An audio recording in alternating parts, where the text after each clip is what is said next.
There's this feeling of nostalgia I have currently because I remember, so I'm an alumnus of UI. I graduated 2013. And I think around 2011, I was somewhere there for one conference that happened right here.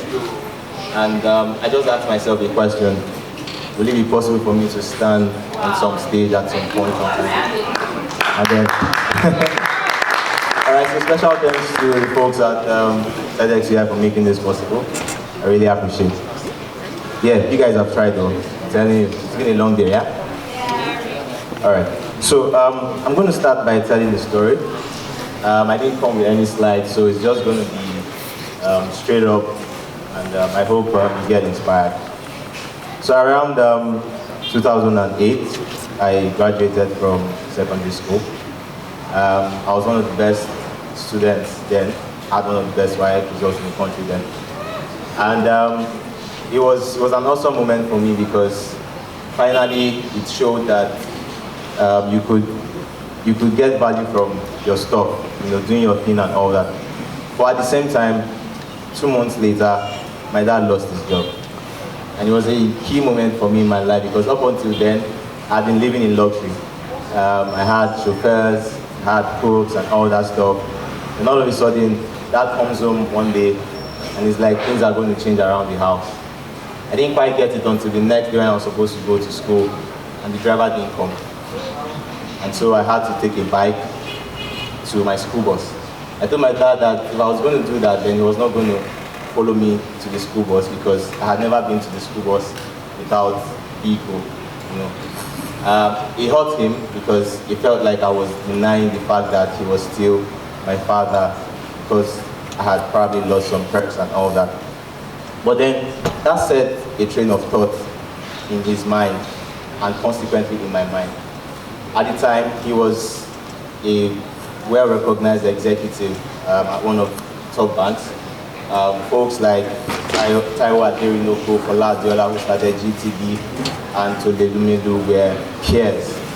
And so I grew up having this feeling that one day my dad would probably start a bank. And then when I got the news that in quotes, kicked out, those fancy letters they sent to you, trying to pad up evil, he received one of those the previous night. And so in my mind, I'm like, okay, that dream is not going to be a reality again. But I thought to myself, if he couldn't do this, then I think the onus lies on me to make it happen. And so I'm going to share with you the story of my journey towards 1 billion.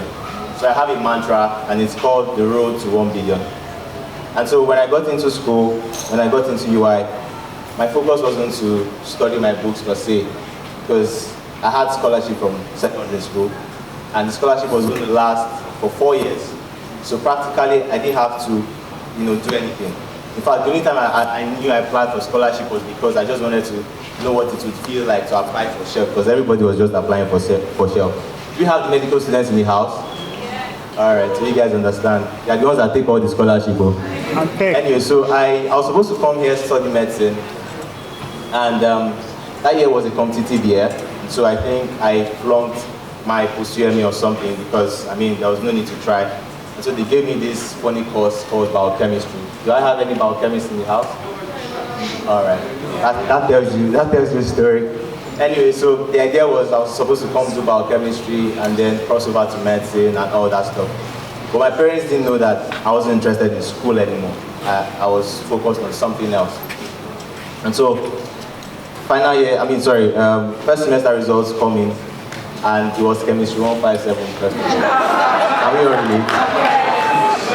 And so, up until UI, I had never done things like overnight, and all those things were strange to me. I was just a straight-laced guy, maybe genetic, but I got into UI and I just saw folks, reading and doing overnight. Catholic Church, I don't know if they still read there.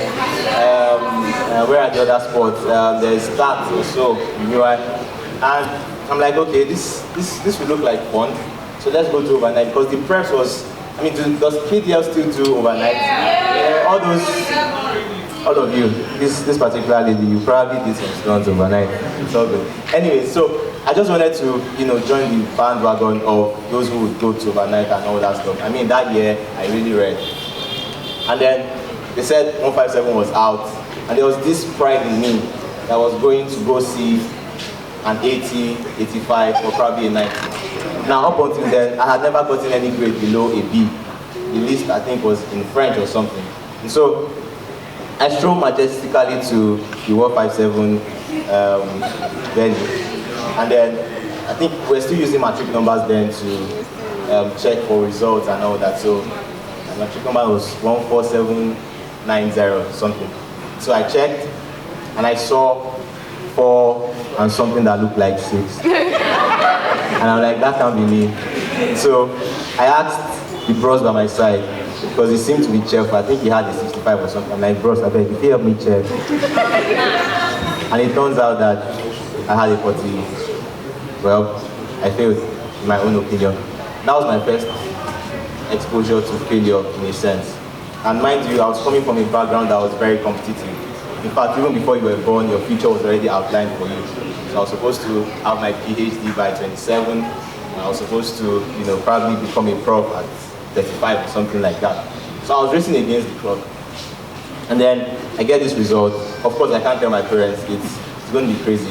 I remember the last time I flunked anything back in secondary school, my mom changed me from that screaming. What happened? After coming first 4 consecutive times, I just came third, and she's like, "You've joined bad gang, you have to leave." So she, true story, she raised a loan from Diamond Bank. Then I can't forget, she raised a loan. I think she raised about 200K or so there to take me to my new school, Caleb, in Magodo.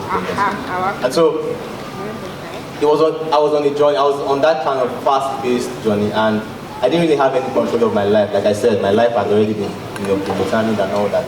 So of course, I could not tell my parents that I had flunked, a cheap 157 in code. They would have asked me what was I thinking. I mean, they provided everything. I was balling then.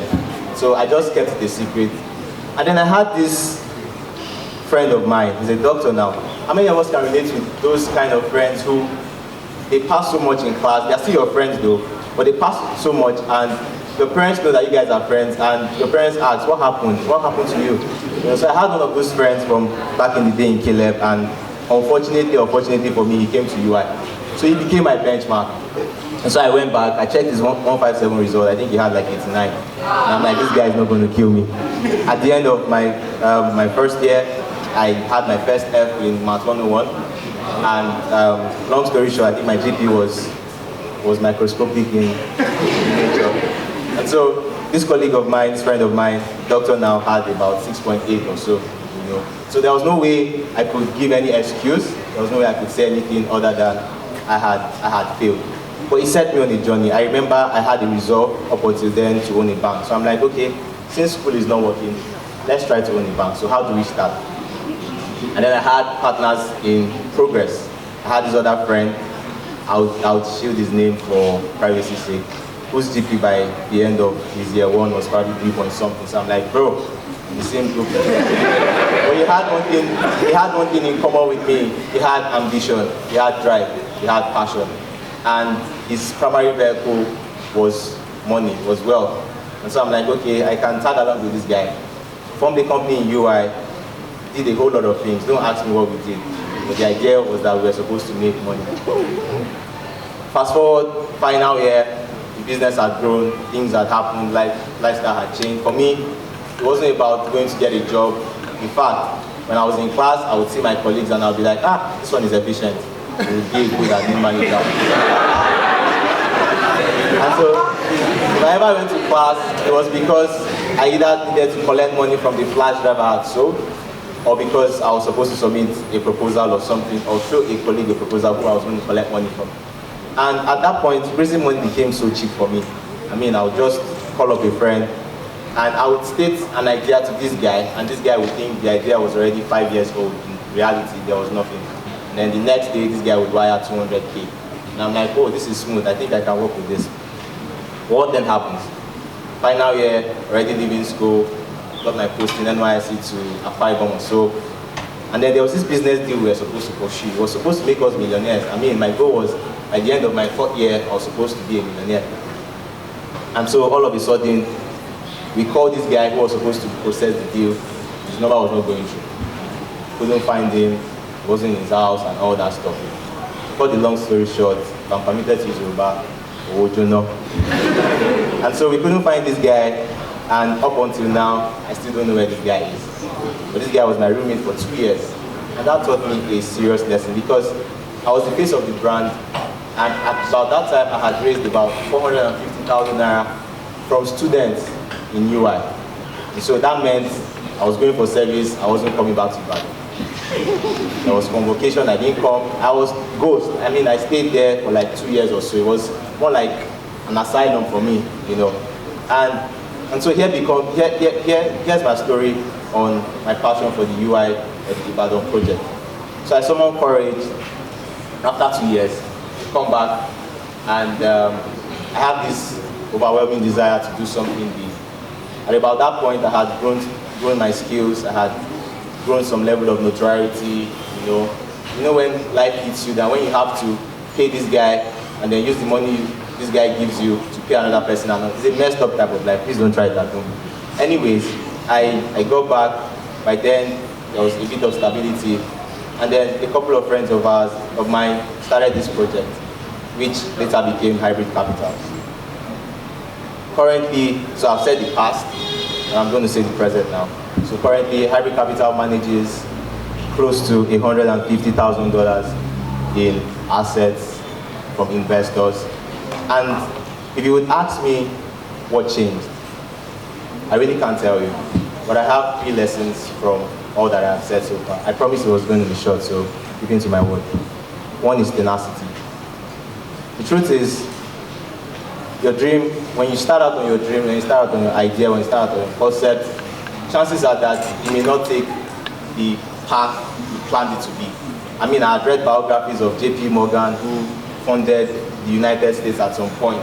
You know, that was actually where the whole $1 billion thing started. I think he gave about $1 billion to the United States. So imagine one single individual failing an entire country twice.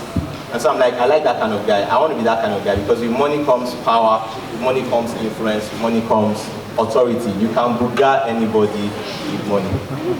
But I learned a valuable lesson that if you would want to stay true to your dream, if you want to stay true to what you're passionate about, you have to have tenacity. You have to have the power to believe in your concept, even when no one believes in it. You have to have the power to believe, even when no one seems to agree, even when it seems like you are crazy, okay? And 2, evolution. So ideas evolve. So what you start out with may not be what you end up with.